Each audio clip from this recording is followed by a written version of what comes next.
नमस्कार, बहुत स्वागत है आपका हमारे इस खास कार्यक्रम में। मैं हूं आपके साथ अमित शर्मा। लाल किले की प्राचीर से प्रधानमंत्री नरेंद्र मोदी के दिमागी नक्सली वाले बयान ने देश और प्रदेश की सियासत को गरमा दिया है। प्रधानमंत्री ने कहा कि हथियारबंद नक्सलवाद भले ही कमजोर हुआ हो, लेकिन ऐसी विचारधारा रखने वाले लोग अब भी सक्रिय हैं, जो समाज में अशांति, विभाजन और टकराव पैदा करने की कोशिश करते हैं। छत्तीसगढ़ में भी इस बयान पर सियासी घमासान तेज हो गया है। मुख्यमंत्री विष्णुदेव साय और उप मुख्यमंत्री अरुण साव ने प्रधानमंत्री के बयान का समर्थन किया, तो कांग्रेस प्रदेश अध्यक्ष दीपक बैज ने इसे युवाओं का अपमान बताते हुए प्रधानमंत्री से बिना शर्त माफी मांगने की मांग कर दी। देखिए ये खास रिपोर्ट।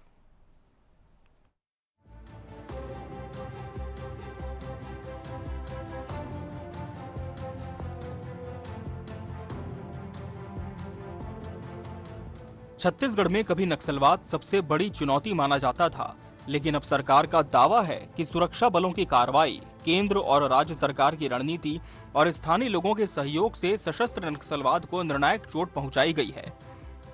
इसके बाद 15 अगस्त को प्रधानमंत्री नरेंद्र मोदी के दिमागी नक्सली वाले बयान ने नई राजनीतिक बहस को जन्म दे दिया है।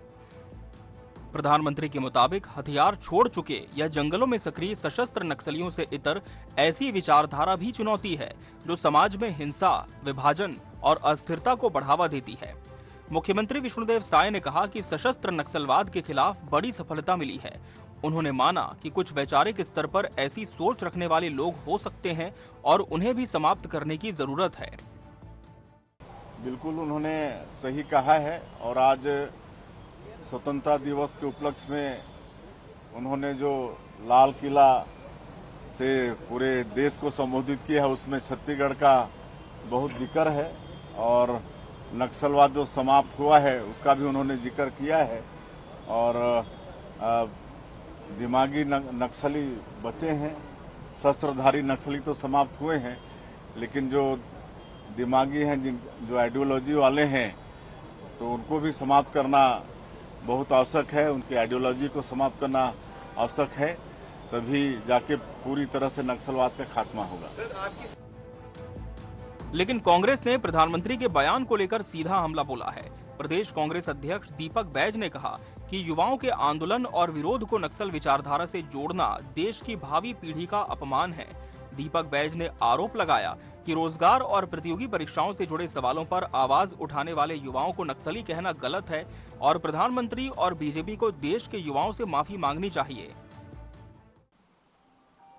और इसके लिए, इन शब्दों के लिए लगभग देश के 65% आबादी हमारे युवा साथियों का है, जो कि प्रधानमंत्री नरेंद्र मोदी ने उनका अपमान किया है। इसलिए देश के प्रधानमंत्री और भारतीय जनता पार्टी को माफी मांगनी चाहिए।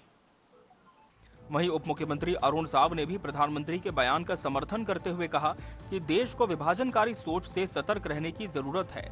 उनके मुताबिक ऐसे लोग समाज में अलगाव पैदा करने और राष्ट्र विरोधी विचारों को बढ़ावा देने की कोशिश करते हैं। तो निश्चित रूप से प्रधानमंत्री माननीय नरेंद्र मोदी जी ने जो कहा है वो सही है।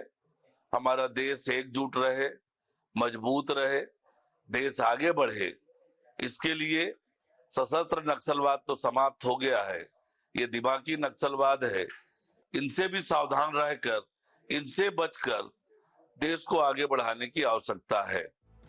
बहरहाल सवाल अब सिर्फ दिमागी नक्सलवाद की परिभाषा का नहीं, बल्कि लोकतांत्रिक विरोध और विध्वंसकारी विचारधारा के बीच सीमा तय करने का भी है। क्या सरकार की नजर में ये राष्ट्रीय सुरक्षा से जुड़ी वैचारिक चुनौती है, या फिर विपक्ष के मुताबिक इसका इस्तेमाल असहमति की आवाज को दबाने के लिए किया जा रहा है? दिमागी नक्सलवाद पर छिड़ी ये बहस आने वाले दिनों में और तेज होने की संभावना है। एशियन न्यूज के लिए शशिकांत साहू की रिपोर्ट। दिमागी नक्सली पर सियासी घमासान, आज इसी विषय पर हम चर्चा करेंगे और इसके लिए हमारे साथ खास मेहमानों का पैनल भी जुड़ चुका है। हमारे साथ भाजपा प्रवक्ता शताब्दी पांडे जी जुड़ी है। मैम, बहुत स्वागत है आपका इस चर्चा में। कांग्रेस प्रवक्ता शिव सिंह ठाकुर जी प्रतिपक्ष का पक्ष रखेंगे। शिव सिंह जी, आपका भी बहुत बहुत स्वागत है। और वरिष्ठ पत्रकार अनिल चौबे जी भी इस पैनल का अहम हिस्सा है। सर, आपका भी बहुत बहुत स्वागत है इस चर्चा में। शताब्दी पांडे जी, लाल किले की प्राचीर से दिया गया प्रधानमंत्री नरेंद्र मोदी का भाषण अब छत्तीसगढ़ में सियासत के केंद्र में आ गया है। ऐसा इसलिए कि कांग्रेस कह रही है कि ये जो शब्द है दिमागी नक्सली, इसका उपयोग उन युवाओं के लिए हुआ जिन्होंने पिछले दिनों एक बड़ा प्रदर्शन किया था और साफ तौर पर युवाओं का अपमान इसे कांग्रेस बता रही है। लेकिन जिस तरह से परिभाषा बताई जा रही है दिमागी नक्सली की, कि जिनके पास हथियार नहीं है लेकिन नकारात्मक विध्वंसकारी विचारधारा है, वे दिमागी नक्सली हैं, तो क्या किसी को टारगेट करते हुए यह बयान दिया गया जैसे कांग्रेस कह रही है, या फिर कांग्रेस के इस टिप्पणी में किसी तरह का विरोधाभास आप देख रहे हैं? नमस्कार आपको, नमस्कार पूरे पैनल को, नमस्कार अमित जी। जी निश्चित रूप से मैं इसे कांग्रेस के दिमाग का दिवालियापन कहूंगी। जो कांग्रेस जन है उनके दिमाग पर हंसी आती है जब अपने देश की एकता संप्रभुता को लेकर लाल किले की प्राचीर से संबोधित करते हुए प्रधानमंत्री जी पूरे देश को एकजुट रखने की बात कर रहे हैं। और वो ये कह रहे हैं कि जिस प्रकार से हमारा इतिहास रहा कि अंग्रेजों ने किस प्रकार से फूट डालो राज करो की राजनीति की, किस प्रकार से उन्होंने अराजकता फैलाई, आने वाले समय में हिंसा और अराजकता को समर्थन न देना, ये उन्होंने अपील की। और जो इसको समर्थन देते हैं उनके दिमाग को नक्सल दिमाग कहा उन्होंने। तो इसमें इनको अपने ऊपर लेने की क्या जरूरत है? मुझे ऐसा लगता है कि चोर की दाढ़ी में तिनका। निश्चित रूप से आज वर्तमान समय का जो कांग्रेस है उसने हिंसा अराजकता के माध्यम से अपनी राजनीतिक रोटियां सेकने का काम चला रखा है। और इनको ऐसा लगता है कि इस प्रकार से युवाओं को भड़काओ, जगह जगह दंगे फैलाओ और संविधान की प्रति हाथ में लेकर संविधान विरोधी काम करो, संवैधानिक संस्थाओं के विरोध में बात करो, युवाओं को भड़काओ, ये जो इनका काम चल रहा है तो कहीं ना कहीं कोरिलेट कर लिया इन्होंने। मेरा ऐसा कहना है कि जो बात प्रधानमंत्री जी ने की इसको हमको समझना चाहिए। पी चिदम्बरम जी ने उसको अपने ऊपर लेकर कहा कि मैं गर्व महसूस करता हूं। भारत की जनता चिदम्बरम जी आज के आपके कार्यकाल को भूली नहीं है कि आपके कार्यकाल में नक्सली फल फूल रहे थे। तो इसलिए कहीं ना कहीं आपको वो बात आपके दिल को लग गई क्योंकि आपका उनसे दिल का रिश्ता था।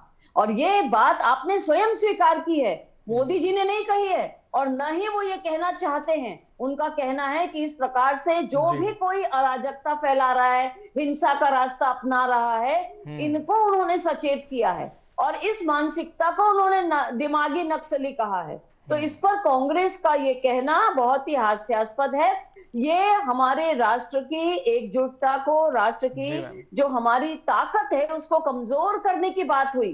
क्यों ये ऐसी बात कर रहे हैं मुझे समझ में नहीं आ रहा है, क्योंकि आने वाले समय में हमको जो हमारी जो गुलामी मानसिकता थी, जो गुलामी वाली मानसिकता थी, मैकाले और मार्क्सवाद से हम जो घिरे हुए हैं, मैकाले की जो पद्धति है उसी में हमारा चश्मा जो है ना उसी से हम देखते हैं हर चीजों को। और मोदी जी यही बताने की कोशिश कर रहे हैं कि हमको हमारे स्व को जागृत करना चाहिए और अपनी जो स्वतंत्रता हमें मिली है, मैं तो मानूंगी 2014 के बाद जो हमें वास्तव में स्वतंत्रता मिली है, आज जो आजादी मिली है, आज जो अंग्रेजियत की गुलामी से हम मुक्त होकर उन्मुक्तता से अपने देश की सुरक्षा के बारे में सोच पा रहे हैं, इसकी कहीं ना कहीं जवाब ले लेते हैं कांग्रेस जनों को है। ठीक है, शिव सिंह ठाकुर जी जवाब दीजिए। जिस तरह से बीजेपी कह रही कि नाम किसी का नहीं लिया, केवल ये कहा कि जो विध्वंसकारी विचारधारा को मानते हैं, जो देश का विभाजन करना चाहते हैं, वो दिमागी नक्सली हैं। लेकिन ऐसे में फिर आपकी पार्टी के दिग्गजों की तरफ से ये बयान आ जाता है कि हम गर्व से कहते हैं कि मैं दिमागी नक्सली हूं।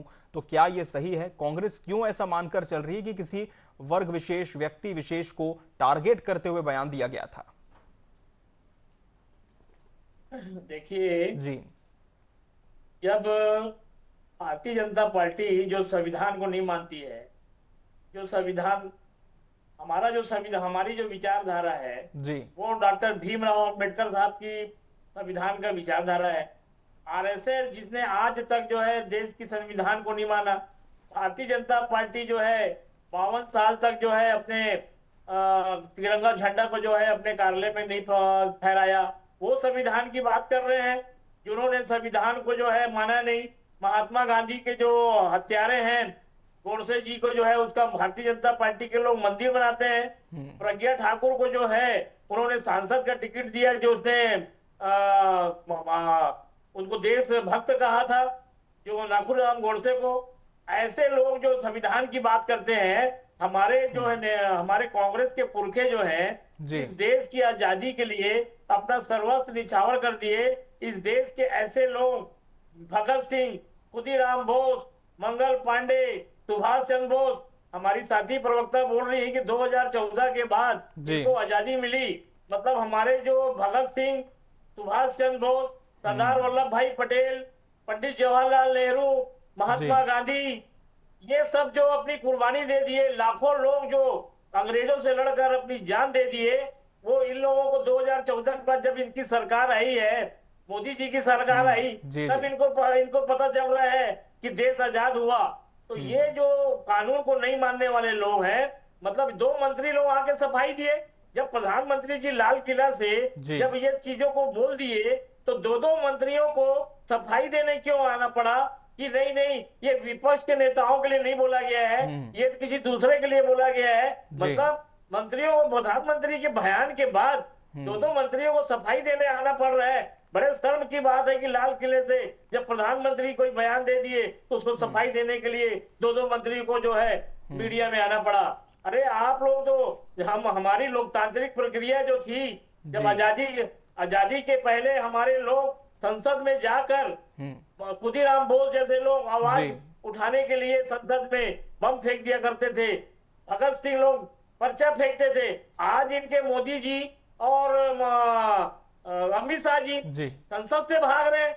आज क्या बात करेंगे जिन्होंने जो संविधान को नहीं मानने वाले लोग, आज नक्सल, आज बच्चे जो है इनको आज पहली बार ऐसा हुआ कि मोदी जी को अपना जो है आदेश को वापस लेना पड़ा। एक तो किसान के समय में इनको जो है पीछे आना पड़ा, और अब बच्चे लोगों ने जिस प्रकार से मोदी जी की सरकार को हिला दिया, इसलिए ये बच्चों को, मतलब विपक्ष आपसे क्वेश्चन भी नहीं कर सकता, पत्रकार आपसे क्वेश्चन भी नहीं कर सकते।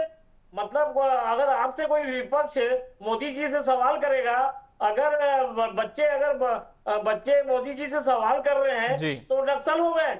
मतलब वही वापस शिव सिंह ठाकुर जी, यही तो बात है। बीजेपी कह रही कि हमने युवाओं को, प्रदर्शनकारियों को कभी दिमागी नक्सली नहीं कहा।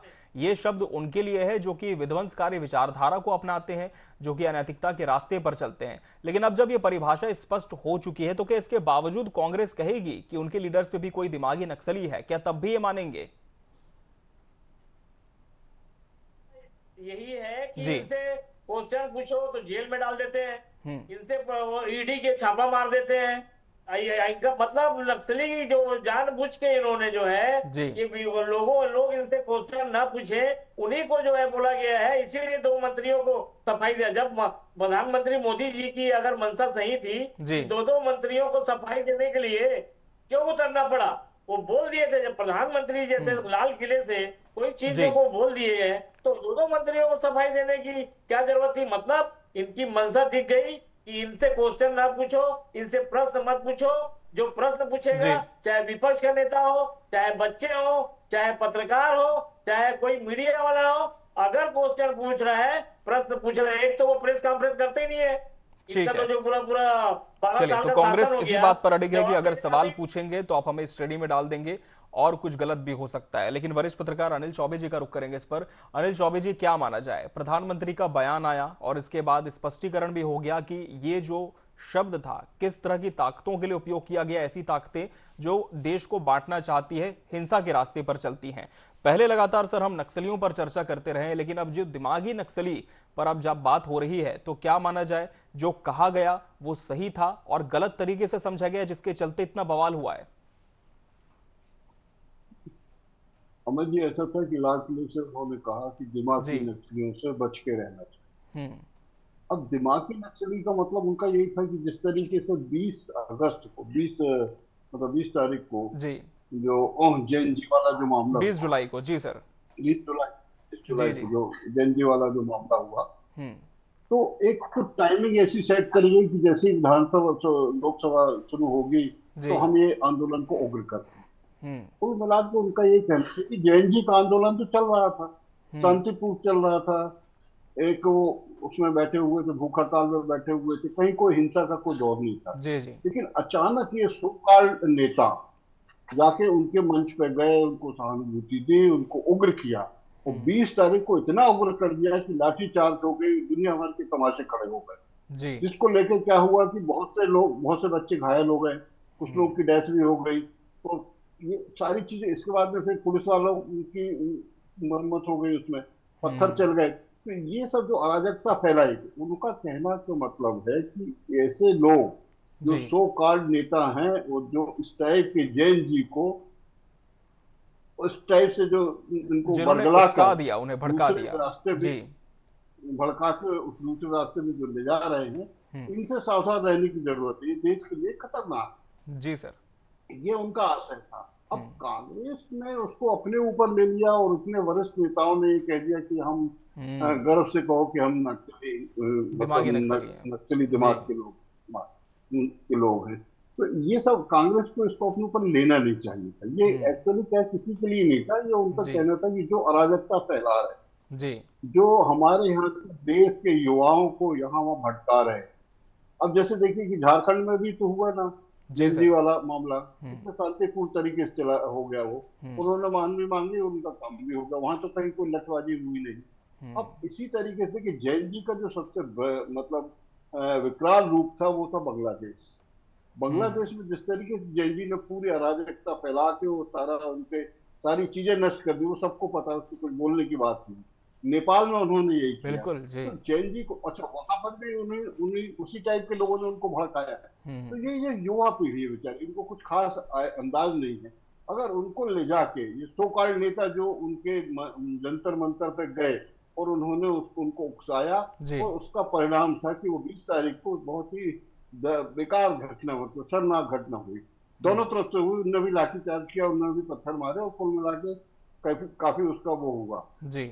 तो उनका कहना था लाल किले से कि चूंकि अब हमारा देश विकास की ओर जा रहा है, 21वीं सदी में जा रहा है, तो ऐसे लोग जो किसी तरीके से सत्ता हथियाना चाहते हैं, जो अपनी मानसिकता थोपना चाहते हैं बिना हथियार के, मतलब उनका कहने का मतलब कि हथियार वालों को तो अपने देख के सूट करके उनको ठंडा कर दिया। ये जो बिना हथियार वाले समाज के अंदर बैठे हुए हैं, ऐसे सो कॉल्ड नेताओं को सतर्क रहने की जरूरत है। ये उनका आशय था। अब इस पर कांग्रेस ने उसको सीधे सीधे ले लिया। अच्छा, कांग्रेस ने इसको सीधे सीधे इसलिए ले लिया तो दीपक बैठ कह रहे हैं कि ये 56 करोड़ युवाओं का अपमान है, वो उसको जैन जी से जोड़ना चाहे। लेकिन जैन जी एक अलग मामला है और ये जो राजनीति चल रही है अलग मामला है, और दिमागी नक्सली एक अलग मामला है। तीनों अलग अलग मामले हैं। तो कांग्रेस जो है कि जबरदस्ती जैन जी को उसको जोड़ने की कोशिश कर रही है, ठीक है। लेकिन अब जब कांग्रेस ने अपने बयानों में, अपनी टिप्पणियों में जैनजीज को जोड़ दिया है, तो शताब्दी पांडे जी, एक सवाल कांग्रेस यहां पर यह भी उठा रही है कि अगर यह बयान विपक्ष के लिए नहीं था, उन प्रदर्शनकारी छात्रों के लिए नहीं था जो पहले शांतिपूर्ण तरीके से अपनी मांगे मनवाना चाहते थे, तो फिर जब यह बयान आया तो स्पष्टीकरण क्यों देना पड़ा? अपने मन मुताबिक कुछ भी कह दें, किसको स्पष्टीकरण बना रहे हैं, क्या कह रहे हैं, ये एक आम प्रक्रिया है कि मान लीजिए मुख्यमंत्री जी ने स्वतंत्रता दिवस के अवसर पर कोई भाषण में कुछ बात कही तो मीडिया अन्य मंत्रियों से पूछते हैं। इसी प्रकार से प्रधानमंत्री जी ने जो कहा उस पर उनके मंत्रियों से पूछा और उन्होंने अपनी राय रखी। अपनी राय रखने का सबको अधिकार है। अब ये कांग्रेस इसको मोड़ दे रही है, अपने हिसाब से उसको कह रही कि स्पष्टीकरण।